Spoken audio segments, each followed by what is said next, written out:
ہم ختم نبوت پر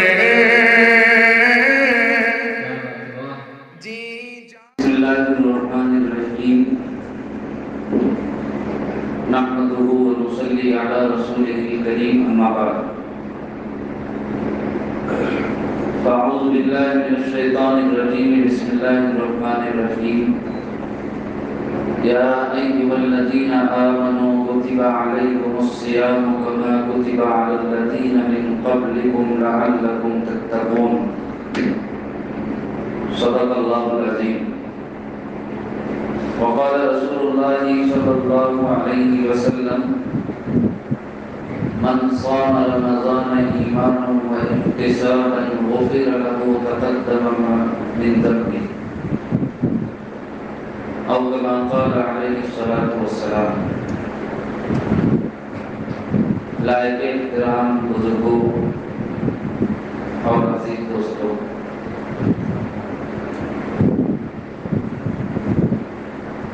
دنیا کا ضابطہ ہے کہ جب ہمارے اپنے گھر کسی معزز مہمان کی آمد ہونے والی ہو تو ہم لوگ پہلے سے اس کی آمد کی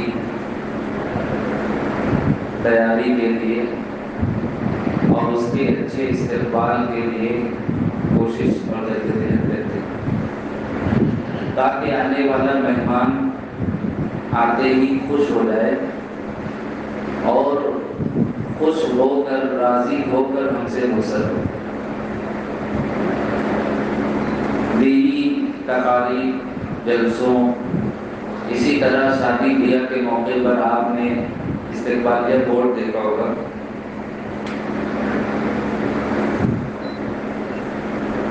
آنے والے مہمانوں کا استقبال کیا جاتا ہے، ویلکم ٹو یو اور خوش آمدید، اس طرح کے جملے بورڈ پر لکھے ہوتے ہیں۔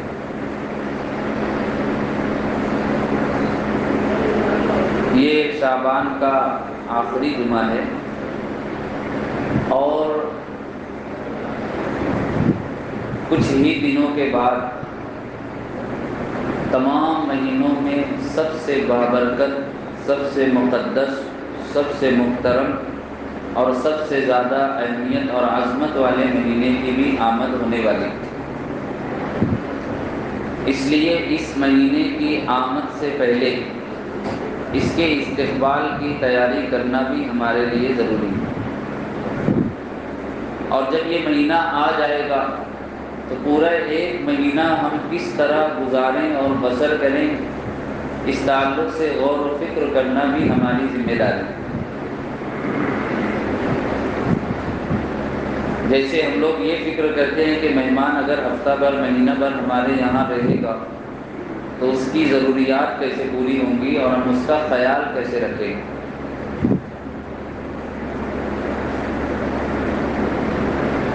تو ہم رمضان کیسے گزاریں،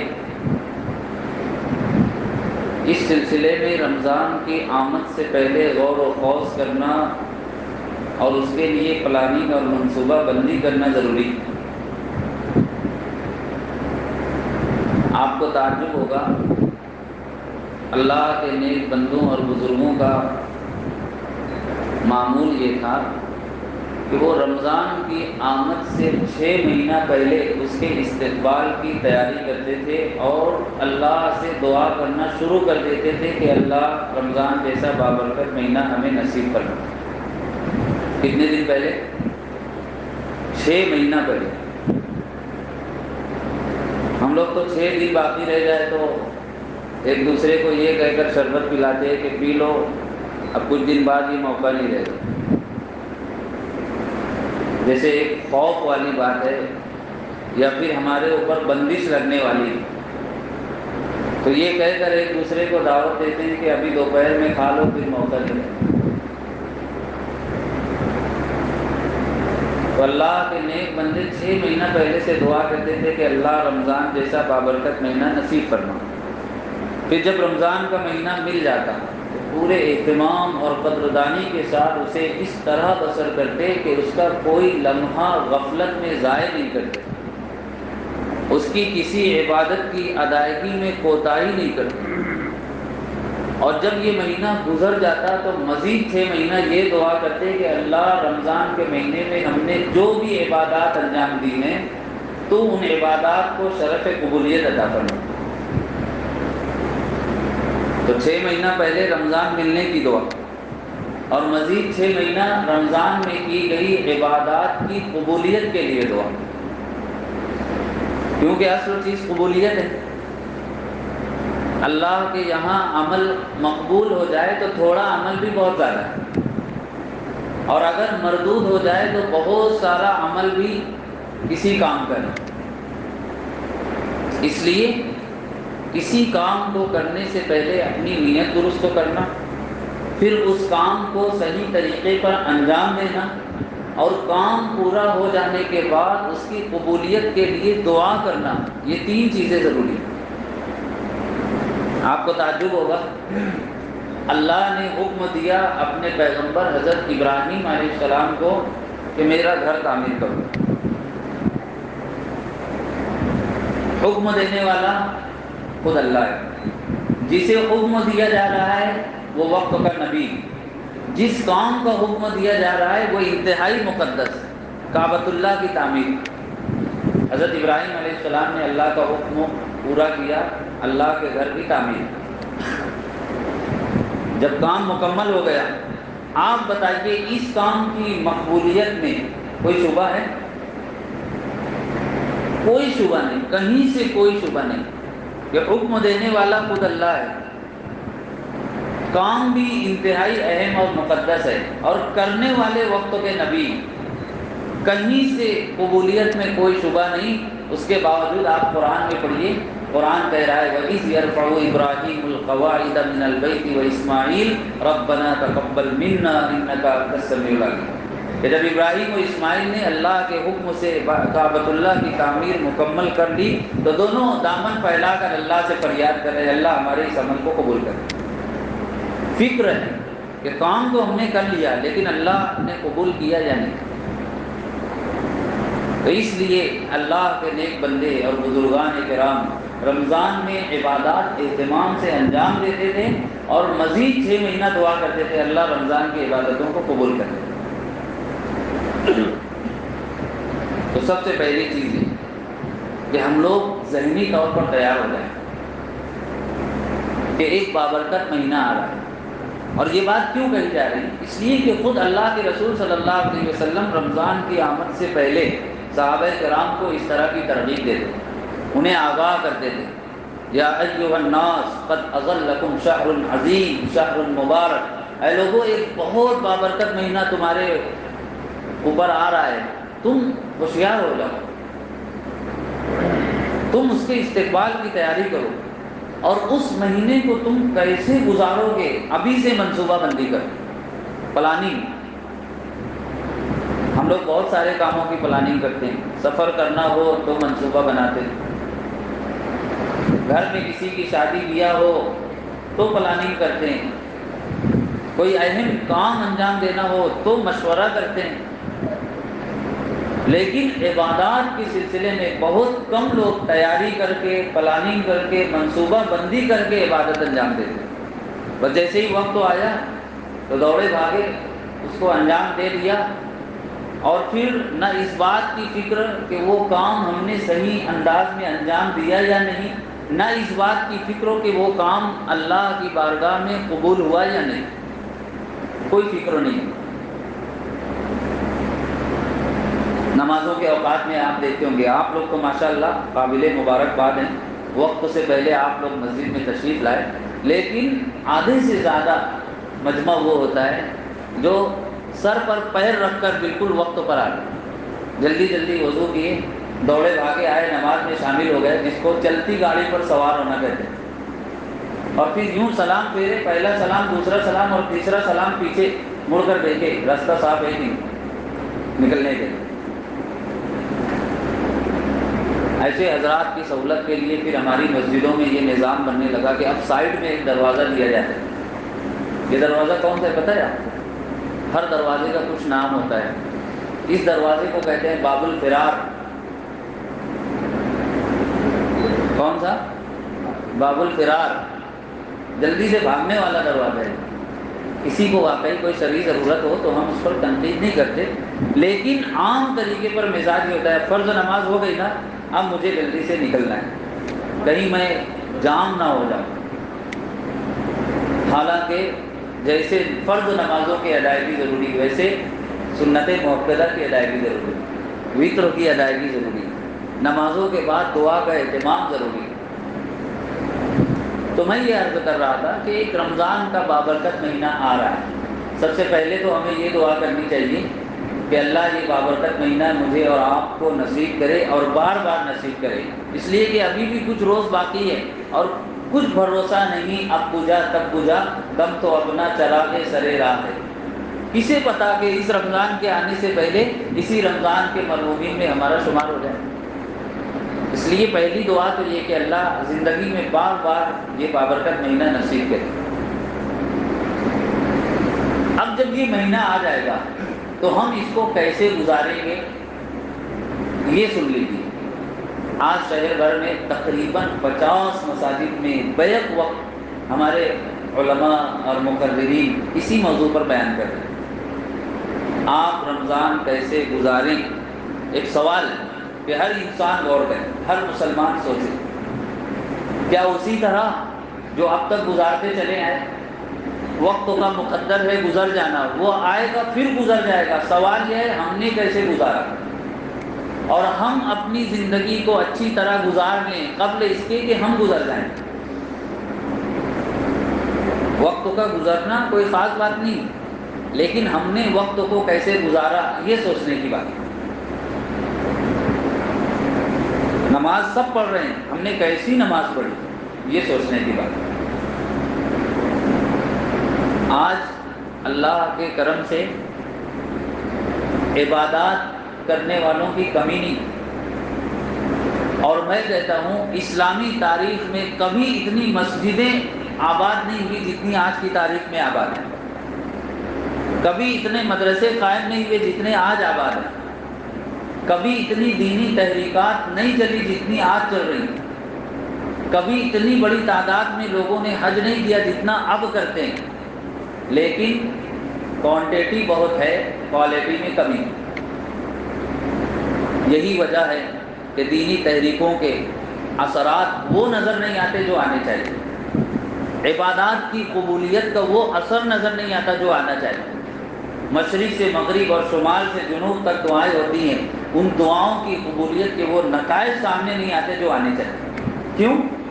اس لیے کہ جس کام کو جس طریقے پر انجام دینا چاہیے تھا اس طریقے کا لوگ اتنا پاس و لحاظ نہیں کرتے، برسوں سے نماز پڑھتے ہیں، کبھی جا کر پوچھتے نہیں کسی سے کہ میں نماز پڑھ رہا ہوں، امام صاحب ذرا میری نماز از اول تا آخر دیکھ لیجئے صحیح ہے کہ نہیں، یہ رکوع اور سجدے کا انداز صحیح ہے کہ نہیں، یہ میری صورتیں اور دعائیں اور تسبیحات میں صحیح تلفظ کے ساتھ ادا کرتا ہوں کہ نہیں فکر کرتا۔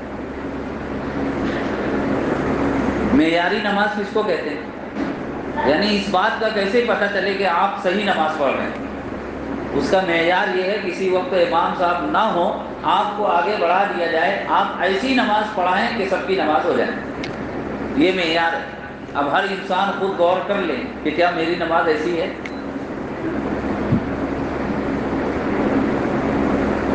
میری باتیں حقیقت پر مبنی ہوتی ہیں الحمدللہ، اور اسی لیے کچھ تلخ اور سخت بھی محسوس ہوتی ہے، لیکن ہمارے کوئی ساتھی برا نہ مانے، ہے پیش نظر اصل میں اصلاح مفاسد، نشتر جو لگاتا ہے وہ دشمن نہیں ہوتا۔ مقصد تنقید کرنا نہیں، برا بھلا کہنا نہیں، کسی کو کوسنا نہیں ہے، ان باتوں کا پہلا مخاطب میں مقصد احساس دلانا ہے کہ ہم لوگ عموماً اپنے کاموں کو، عبادات کو رسمی طریقے پر انجام دے کر گزر جاتے ہیں، کبھی بہتر سے بہترین کی جانب قدم نہیں بڑھاتے، بیسٹ سے ویری بیسٹ کا تصور ذہن میں نہیں آتا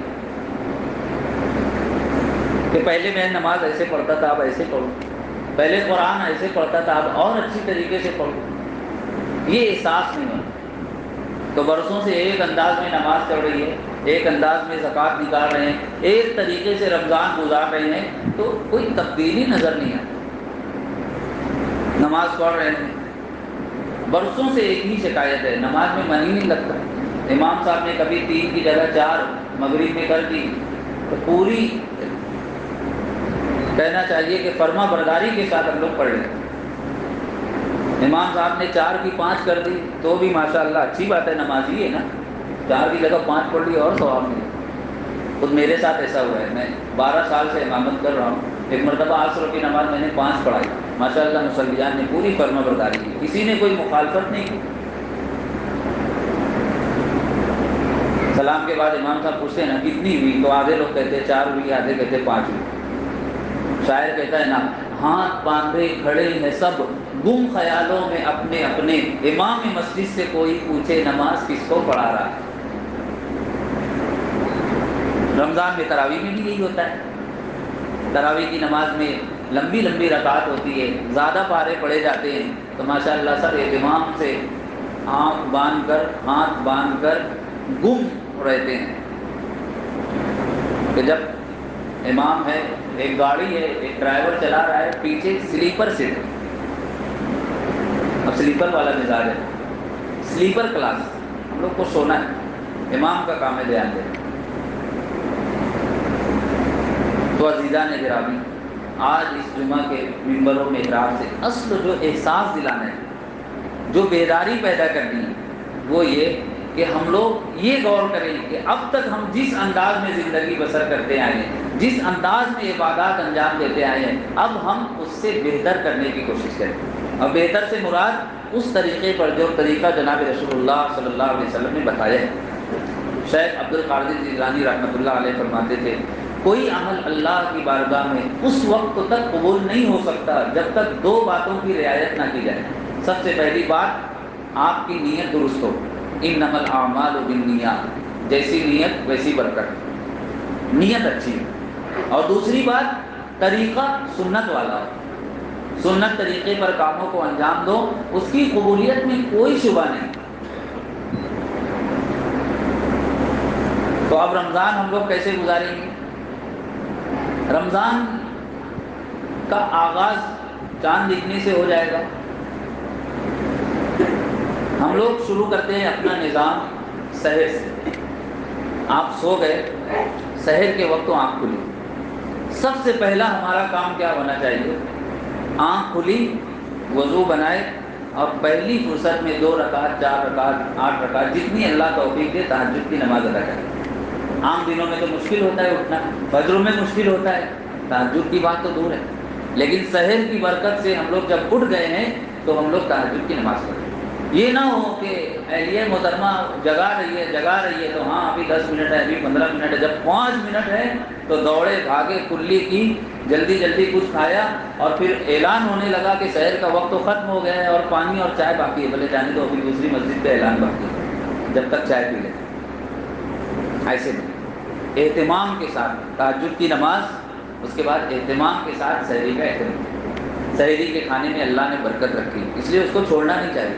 رات میں 12-1 بجے ہوٹل پہ اتنا نہیں کھا لینا چاہیے کہ سحری کی ضرورت نہ ہو، کیونکہ اللہ کے رسول نے اس کھانے میں برکت بتائی، تو یہ برکت والا کھانا ہے، اس کو کھانا ہے۔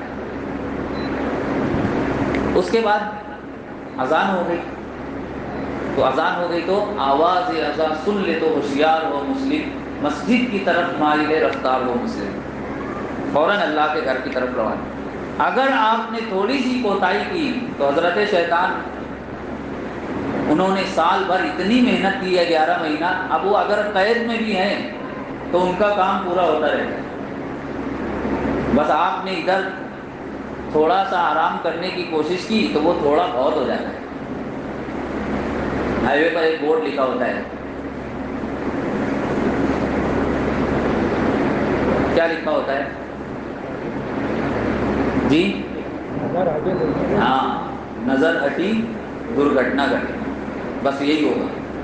اس لیے اذان ہوئی، مسجد میں آنے کے بعد سنت پڑھ لیجیے، نماز کے لیے زیادہ وقت تو ہے، ذکروں میں مشغول ہے، تلاوت میں مشغول ہے۔ فجر کی نماز سے فارغ ہو گئے، اب اگر ہمت ہے، اللہ نے توفیق دی ہے، تلاوت کر لیجیے، ذکر و اذکار کیجیے، اشراق پڑھ کر سو جائیں۔ سو جانے کے بعد اب کب اٹھنا ہے؟ روزہ سا نہ لگے، گرمی کا احساس نہ ہو، اس لیے فجر میں سونا ہے، عصر میں اٹھنا ہے، کھا کر سوئے تھے اٹھ کر کھا لینا ہے۔ ایسا بعض لوگوں کا ماشاءاللہ روزہ ہوتا ہے۔ ایک آدمی کہنے لگا مجھے روزہ محسوس ہی نہیں ہوتا۔ تو کیوں محسوس ہوگا؟ جب آپ فجر میں سوئے، عصر میں اٹھے، تو آپ نے کیا کیا؟ تو وہ نہیں، ظہر کی نماز کا اہتمام، اور اٹھنے کے بعد پھر اپنے گھریلو کاموں کو انجام دینا، کاروبار کی طرف دھیان دینا، اور عصر تک ساری چیزوں سے فراغت۔ ظہر کی نماز آپ پڑھیں، اس کے بعد پھر اپنے کاموں کو انجام دے دیں، لیکن عصر کے بعد کچھ نہیں۔ یہ بات یاد رکھیں، عصر سے مغرب کا وقت بہت اہم ہے، لیکن افسوس کی بات آدھے سے زیادہ شہر اس وقت یا تو افطاری خرید رہا ہوتا ہے یا افطاری بیچ رہا ہوتا ہے، اور گھر کی خواتین وہی افطاری کا سامان ترتیب دے رہی ہوتی ہے۔ اللہ کے رسول فرماتے ہیں کہ روزہ دار کی دعا افطار کے وقت اللہ قبول فرماتے ہیں۔ افسوس جب انعام لینے کا وقت ہوتا ہے، جب دعا کی قبولیت کا موقع ہوتا ہے، تو گھر کی خواتین کھانا بنانے میں، کچن میں، افطاری کا سامان رکھنے میں، اور ہم لوگ افطاری خریدتے ہیں۔ اور نوجوان حضرات باہر چوک چوراہوں پر گروپ بنا کر ہنسی مذاق کرتے ہیں۔ ابھی 10 منٹ باقی ہے تو ابھی تھوڑا اور بات کر لیتے ہیں۔ کتنی افسوس کی بات، کیسا قیمتی وقت ہو، کیسے کاموں میں بسر ہو۔ مجھے تو حیرت ہوتی ہے، بعض لوگ 10 منٹ پہلے دسترخوان پر بیٹھ جاتے ہیں، تو جب بھی دعا نہیں کرتے، ذکر نہیں کرتے، تو تھوڑی دیر بعد دیکھتے ہیں کیلا ادھر کم ہے تو ادھر کا ادھر کر دیا، پھر پپیا ادھر بھی اٹھا کے ادھر رکھ دیا، پھر تھوڑا پانی ادھر رکھ دیا، یعنی اسی کو مشغلہ بنائے رہتے، کیسے وقت گزر جائے اور افطار کا اعلان ہو جائے، جبکہ یہی وقت عبادت میں۔ ہم لوگ سال بھر مفتی صاحب دعا کرنا، امام صاحب دعا کی درخواست ہے، مولانا دعا کرنا، حاجی صاحب حج کے لیے جا رہے ہونا، میرے لیے دعا کرنا، اور جب ہمارے دعا کا موقع آتا ہے اور اللہ قبولیت کے لیے تیار بیٹھا ہے تو ہم لوگ وقت تو ضائع کریں۔ تو یہ وقت عبادت میں صرف کریں، بازاروں میں بھیڑ بھاڑ میں۔ خواتین کو بھی فارغ رکھے، ان سے بھی کہتے کہ آپ پہلے ہی اپنا سب کام کر لو، افطار سے آدھا گھنٹہ پہلے، 1 گھنٹہ پہلے مصلی پر۔ افطار ہوئی تو اب کیا کرنا ہے؟ پھر اذان ہوگی، فوراً جماعت کے ساتھ نماز پڑھیں، نماز کے بعد ہلکا پھلکا کھانا کھا لیں۔ ہلکا پھلکا کیوں؟ اس لیے کہ بعض لوگ اتنا زیادہ کھا کر تراویح میں آتے ہیں نا، پھر ہم لوگ تراویح پڑھاتے ہیں، پیچھے کوئی اتنی زور سے ڈکار لیتا ہے تو تھوڑی دیر کے لیے لگتا ہے کس نے لقمہ دیا، تو کسی نے لقمہ نہیں دیا، کسی نے زیادہ لقمہ لے لیا تھا کھانے میں۔ بازو والوں کو بھی کراہیت ہوتی ہے۔ آپ لوگ سوچ رہے ہوں گے مفتی صاحب کیا بول رہے ہیں، زبان خلق کو نقا رہے خدا سمجھو، یہ وہ باتیں جو آپ ہی میں سے کچھ مخلصین ہم تک پہنچاتے ہیں۔ ذرا آپ مضمون لکھتے ہیں نا، ذرا یہ لکھو تو، آپ بیان کرتے ہو نا، ذرا یہ بیان کرو تو، آپ دیگر مسجدوں میں بیان کرواتے ہو نا، ذرا یہ اس جانب لوگوں کو توجہ دلاؤ تو۔ وہی جو لوگوں سے ہم نے سنا ہے وہی لوگوں کو سنا ہے، اپنی بات نہیں۔ تو ہلکا پھلکا کھانا کھائیں تاکہ تراویح میں بسا چلے، اور پھر تراویح کی نماز اہتمام کے ساتھ پڑھیں۔ تراویح کی نماز آدھے سے زیادہ شہر پڑھتے ہی نہیں، اور جو لوگ پڑھتے نہیں ہیں ان میں بھی بعض وہ رہتے چلتی گاڑی پر سوار ہوتے ہیں، یعنی ایک دم پیچھے بیٹھے رہتے ہیں، بھائی ابھی امام صاحب تھوڑا سا اطمینان سے رکوع مکمل کریں گے، آیت پوری ہوگی نا، بس جا کر شامل ہو جائیں۔ یہ بھی غلط طریقہ ہے۔ تکبیر تحریمہ سے شریک ہو، سلام کرنا، یہ قرآن کا اہتمام، یہ اس کی عظمت کا تقاضا ہے۔ اب تراویح کی نماز ہو گئی تو اب کیا کرنا ہے؟ اب شہر بھر میں گشت نہیں، سوشل میڈیا نہیں، گروپ بندی دوستوں کی مجلس سے نہیں، پارٹی وغیرہ نہیں۔ عشاء کے بعد جتنی جلدی سوئیں گے صبح اتنا جلدی اٹھنے میں آسانی ہوگی، اور سال بھر بھی یہی معمول رہنا چاہیے۔ میں اکثر ایک جملہ کہتا ہوں، آپ کو بھی سنا دے رہا ہوں، ہے جملہ بڑا سخت ہے لیکن حقیقت پر مبنی ہے۔ ہم لوگوں کا مزاج یہ ہو گیا ہے، شہر کا آدھی سے زیادہ مجمع، چھوٹے بڑے، مرد عورت، بچے جوان، سب اس میں شامل ہیں، آدھی رات تک الوؤں کی طرح جاگتے ہیں، آدھا دن بیل کی طرح سوتے رہتے ہیں، پورا زندگی کا نظام الٹ گیا ہے، کاروبار چوپٹ ہو گیا ہے۔ جب صبح خیر و برکت ملتی ہے تو سوئے رہتے ہیں۔ برادران وطن اس وقت روزی حاصل کرتے ہیں۔ اللہ کے رسول کی تعلیم ہے، ایسا بات جلد سو جاؤ صبح جلد اٹھو۔ تو یہ 24 گھنٹے کا نظام میں نے آپ کے سامنے پیش کیا، اس انداز میں بسر کریں گے انشاءاللہ۔ دوسری بات، ہر عبادت کو سیکھ کر کریں۔ میں نے شروع میں کہا نا کہ آج ہم لوگ عبادات کو انجام دیتے، سیکھتے نہیں۔ نماز برسوں سے پڑھ رہے ہیں، نماز ابھی تک صحیح نہیں۔ آپ کو حیرت ہوگی کہ دین کا بنیادی علم حاصل کرنا ہر مسلمان کے لیے ضروری ہے، لیکن اب بھی بڑی تعداد مسلمانوں کی وہ ہے جس کو فرض نمازوں کا مکمل طریقہ نہیں معلوم، پاکی ناپاکی کا طریقہ نہیں معلوم، نماز جنازہ نہ پڑھنی آتی ہے نہ پڑھانی آتی ہے، جانور ذبح کرنا نہیں آتا، خود سے دعا کرنا نہیں آتا۔ ہر موقع پر امام صاحب جانور لائے، اس کا ہاتھ پیر باندھ کر گرا دیے، چھری لے کر کس کو تلاش کرتے ہیں؟ امام صاحب۔ ذبح کرنا نہیں آتا، دعا نہیں آتا۔ گھر میں کسی کا انتقال ہو گیا، افضل طریقہ یہ ہے گھر کا فرد نماز جنازہ پڑھائے، یہ افضل طریقہ ہے۔ امام صاحب پڑھائیں گے افضل نہیں، لیکن 5 بیٹے ہیں، ایک بیٹا بھی ڈاکٹر بھی ہے، ماسٹر بھی ہے، انجینئر بھی ہے، تعلیم یافتہ بھی ہے، ایک بیٹا اس قابل نہیں باپ کی نماز جنازہ پڑھا سکتا۔ اور کورونا کے دوران ملک بھر میں ایسے واقعات پیش آئے کہ 5-10 افراد شریک تھے، زیادہ لوگوں کو شرکت کی اجازت نہیں تھی۔ اب یہ 5-10 لوگوں میں کسی کو نماز جنازہ کا طریقہ نہیں معلوم، تو مسلمان میتیں بغیر نماز جنازہ کے دفن کی گئی۔ اس سے زیادہ افسوس کی بات کیا ہو کہ مسلمانوں کو نماز جنازہ کا طریقہ نہیں معلوم۔ نکاح ہوتا ہے، ولی کیا ہوتا ہے، وکیل کیا ہوتا ہے، فرق معلوم ہی نہیں۔ باپ موجود ہے، ایک غیر محرم وکیل بن کر جا رہا ہے دلہن سے اجازت لے۔ ارے جب باپ موجود ہے، وہ اس کا ولی ہے، اس نے اجازت دے دی کافی۔ اب نہ کسی کو جا کر وکیل بننے کی ضرورت ہے، نہ وکالت پر 2 لوگوں کو گواہ بننے کی ضرورت ہے، لیکن وہ بیچارے دونوں تینوں لوگ آ کر خواتین کے مجمع میں ہٹو بچو ہم لوگ آئے ہیں وکیل بن کر اجازت لیں۔ اتنی آسانی اللہ نے دین میں رکھی ہے، نا واقفیت کی وجہ سے ہم نے مشکلات پیدا کر رہے ہیں۔ حج کا موقع ہے، افضل یہ ہے آپ خود دعا کرو اور نکل جاؤ۔ امام صاحب کو بلانا ضروری نہیں، لیکن ہم لوگ بلاتے ہیں، نہیں مفتی صاحب آ کے دعا کریں گے، امام صاحب آ کے دعا کریں گے، اس کے بعد ہی نکلیں۔ تو ہم لوگ ایک جملہ میں کہہ رہا ہوں، اپنے دل کی امانت کے طور پر اس جملے کو سن لیجیے، ہم لوگ ہر لحاظ سے خود کفیل بنتے ہیں، دین کے لحاظ سے خود کفیل نہیں بنتے۔ میں آپ سے گزارش کروں گا دین کی بنیادی تعلیمات اس طرح سیکھ لیجئے اور ساری عبادتوں کا طریقہ اس طرح معلوم کر لیجئے کہ دین کے لحاظ سے آپ خود کفیل مسلمان بن جائیں، کہ سال بھر کی عبادتوں میں آپ کو اس سے معلوم کرنے کی ضرورت نہ پڑے۔ پورا سال جتنی عبادتیں سامنے آئی، عید کی نماز آئی، عید کا طریقہ آپ کو معلوم ہونا چاہیے، عید الاضحیٰ کا موقع آیا، قربانی کا طریقہ معلوم ہونا چاہیے، محرم کا موقع آیا، عاشورہ کی حقیقت آپ کے سامنے ہونی چاہیے، شب معراج آئی، شب برات آئی، آپ کو معلوم ہونا چاہیے ان راتوں کی کیا فضیلت ہے، اور ان جو نفل روزے ہیں ان کی کیا حقیقت ہے، دعا کا طریقہ کیا ہے، نماز جنازہ کا طریقہ کیا ہے، ساری نفل نمازیں کیا ہے، استخارہ کا طریقہ کیا ہے، دعوت و تبلیغ کی محنت کیا ہے، روزمرہ کے وظائف، معمولات اور دعائیں کیا ہے، ساری چیزیں آپ کو معلوم ہونی چاہیے۔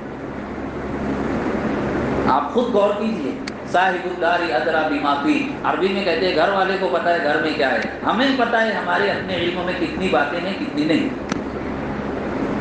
انہی حالات کو پیش نظر رکھ کر جب گزشتہ سال لاک ڈاؤن کا زمانہ آیا اور الگ الگ غلطیاں لوگوں نے کی، گھروں گھر نمازیں پڑھی گئی، عجیب عجیب غلطیاں ہوئی، ہم نے ایک کتاب ترتیب دی تھی تحفہ ائمہ، بڑی مقبول ہوئی، پورے مہاراشٹر میں پہنچی، عام مسلمانوں نے، علماء نے، حفاظ نے اس کو قبول کیا۔ اس میں ہم نے پورے سال کی عبادتیں لکھ دی۔ آپ اس کتاب کو لے کر پڑھ لو، گھر والوں کو پڑھا دو، پورے سال کی عبادات کے سلسلے میں آپ خود کفیل ہو جاؤ گے انشاءاللہ۔ لیکن کیا کہیں، حضرت موبائل گھر سے تشریف لائے، کتابوں سے ہم نے دشمنی کر لی، موبائل سے دوستی کر لی، اب کتابیں دھول کھاتی رہتی ہیں، ہم لوگ پڑھتے ہیں نہ پڑھتے ہیں نہ بچوں کو پڑھنے کی ترغیب دیتے۔ حالانکہ ہر گھر میں ایک چھوٹی سی لائبریری ہونی چاہیے جس میں ایک سیرت کی کتاب ہو، ایک حدیث کی کتاب ہو، ایک تفسیر کی کتاب ہو، چند جائز اور ناجائز مسائل کے متعلق کتاب ہو۔ ہمیں دین کا اتنا تو علم ہو کہ ہم مسلمان بن کر زندگی گزار سکیں، غلطیوں سے حفاظت رہے۔ تو پہلی گزارش، رمضان کو اہتمام کے ساتھ بسر کریں گے، جو نظام میں نے آپ کے سامنے پیش کیا اس کے مطابق۔ دوسری گزارش، سال بھر کی ساری عبادتوں کو سنت طریقے پر انجام دیں گے انشاءاللہ، کریں گے انشاءاللہ۔ تیسری اور آخری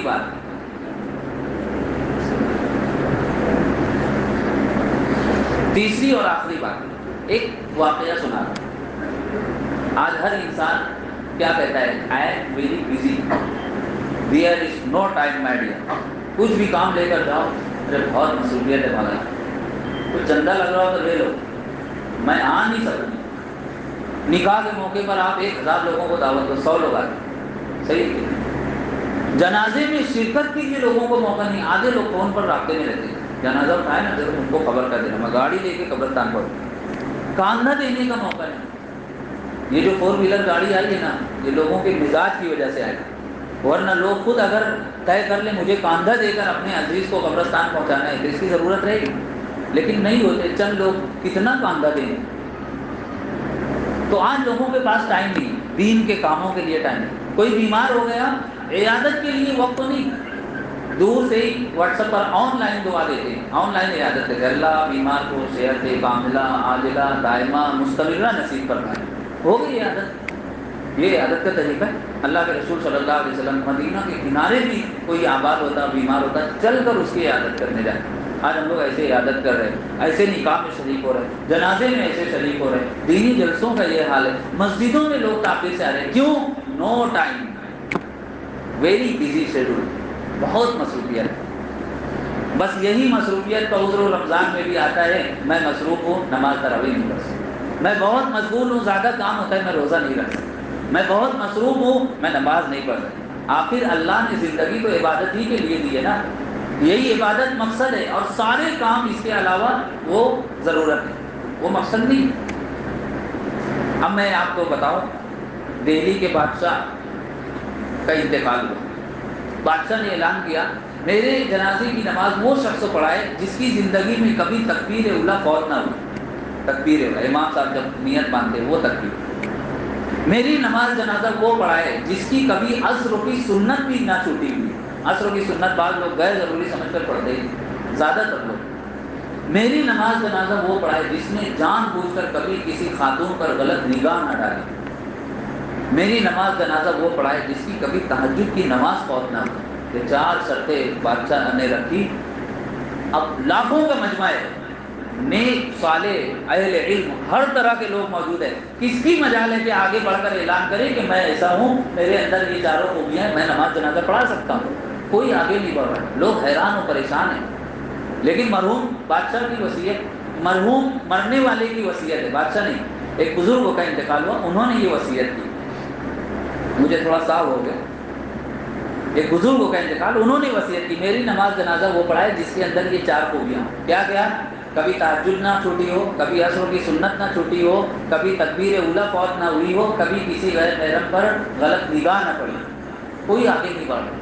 پھر ایک شخص روتا ہوا آگے بڑھا، اور اپنے چہرے پر پردہ ہے، اس نے اپنا چہرہ ڈھکا ہوا ہے، اور روتا ہوا وہ بزرگوں کے چہرے سے کفن ہٹا کر کہتا ہے آپ دنیا سے چلے گئے، آپ کو کیا ملا جاتے جاتے آپ نے میرا راز فاش کر دیا۔ اور پھر اس نے مجمع کی طرف رخ کر کے اللہ کی قسم کھا کر کہا میں وہ انسان ہوں جس کی زندگی میں کبھی تہجد فوت نہیں ہوئی، جس نے کبھی عصر کی سنتیں نہیں چھوڑی، جس نے کبھی تکبیر اولیٰ نہیں چھوڑی، اور جس نے کبھی کسی غیر محرم پر غلط نگاہ نہیں ڈالی، میں اس قابل ہوں، میں نماز پڑھا سکتا ہوں۔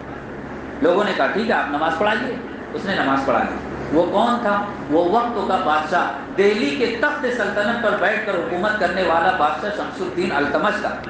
میں پوچھتا ہوں ان لوگوں سے جو عبادات میں کوتاہی کرتے ہیں مصروفیات کا عذر کر کے، کیا ان کی مصروفیت وقت کے بادشاہ سے زیادہ ہے؟ تو اگر دل میں اہمیت ہے، فکر آخرت ہے، موت کی تیاری کا جذبہ ہے، اور دین کی قدر و قیمت ہے، تو انشاءاللہ پھر کوئی عذر نہیں ہے۔ تو ہم لوگ یہ کوشش کریں پورے اہتمام کے ساتھ رمضان کا مہینہ گزاریں گے، تاکہ یہ مہینہ جاتے جاتے اللہ کی طرف سے مغفرت کا تحفہ اور جہنم سے آزادی کا پروانہ ہماری جھولی میں ڈال کر جائے۔ میں دعا کروں گا اللہ تعالیٰ اس مہینے کو ہمارے لیے مغفرت کا ذریعہ بنائے۔ جو باتیں کہی اور سنی گئی اللہ ان باتوں پر عمل کی توفیق عطا فرمائے۔